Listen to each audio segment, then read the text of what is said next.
should be throwing ourselves into the task of rebuilding our democratic institutions. When voting rates in America are some of the lowest among advanced democracies, we should be making it easier, not harder, to vote.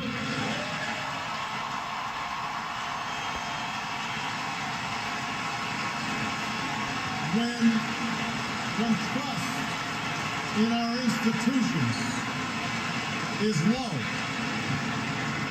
we should reduce the corrosive influence of money in our politics and insist on the principles of transparency and ethics in public service. When Congress is dysfunctional, we should draw our congressional districts to encourage politicians to cater to common sense and not rigid extremes.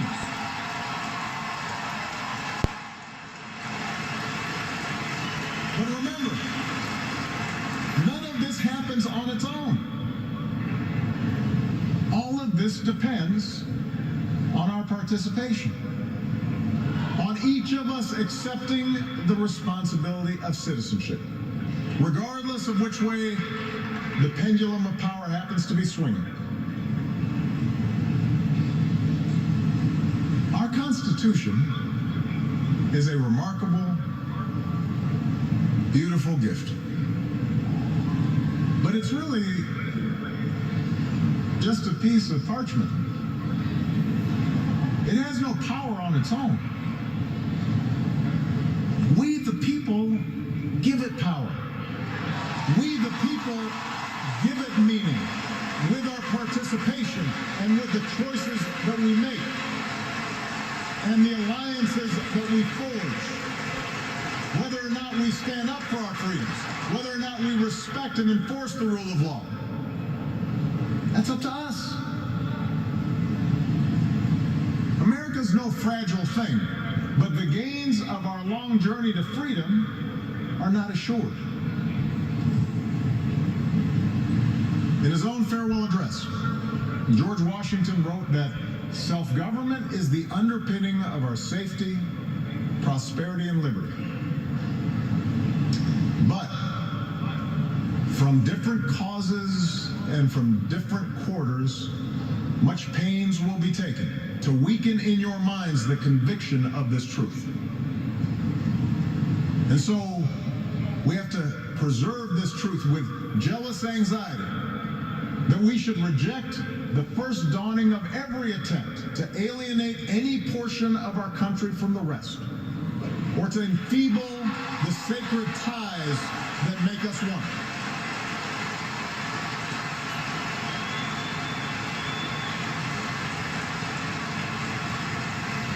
America, we weaken those ties when we allow our political dialogue to become so corrosive that people of good character aren't even willing to enter into public service.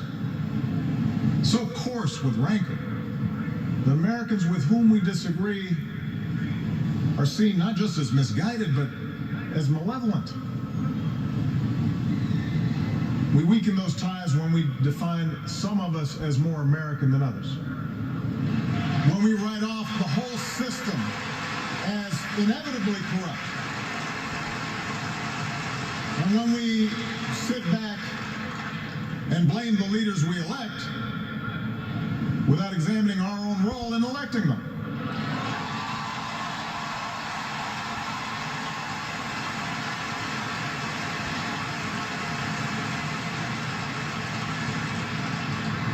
It falls to each of us to be those anxious, jealous guardians of our democracy. To embrace the joyous task we've been given to continually try to improve this great nation of ours.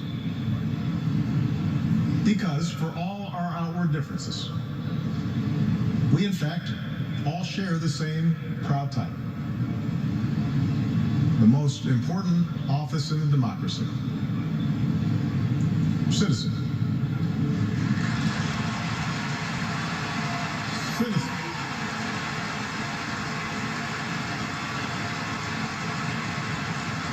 So you see, that's what our democracy demands.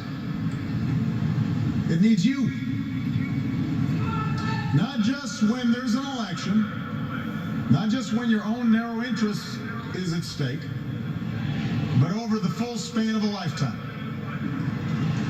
If you're tired of arguing with strangers on the internet, try talking with one of them in real life.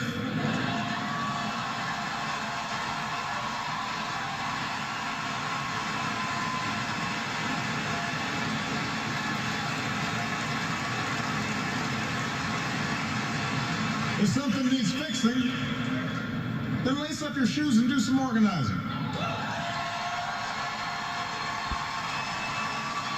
If you're disappointed by your elected officials, grab a clipboard, get some signatures, and run for office yourself.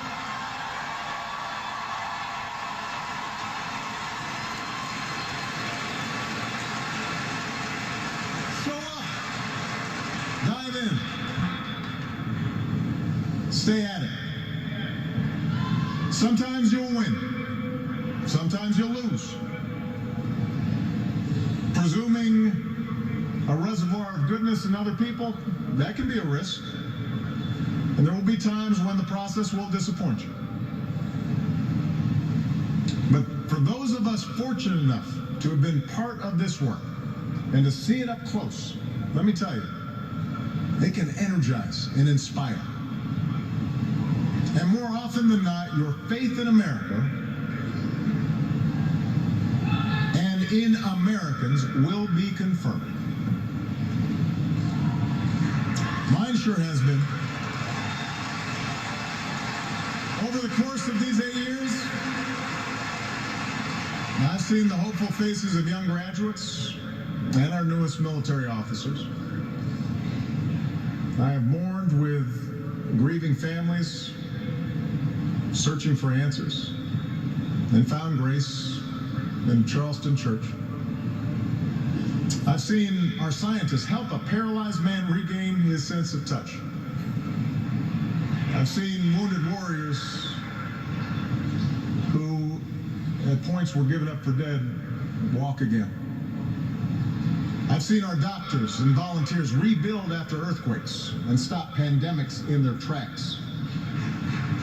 I've seen the youngest of children remind us through their actions and through their generosity of our obligations to care for refugees or work for peace.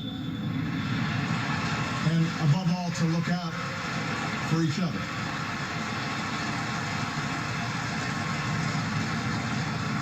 So that faith that I placed all those years ago, not far from here, in the power of ordinary Americans to bring about change,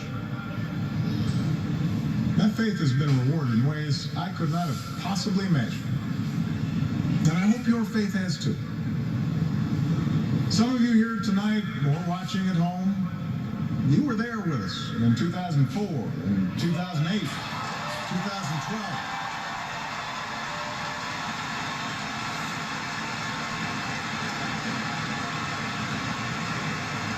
Maybe you still can't believe we pulled this whole thing off. Let me tell you, you're not the only ones. Michelle,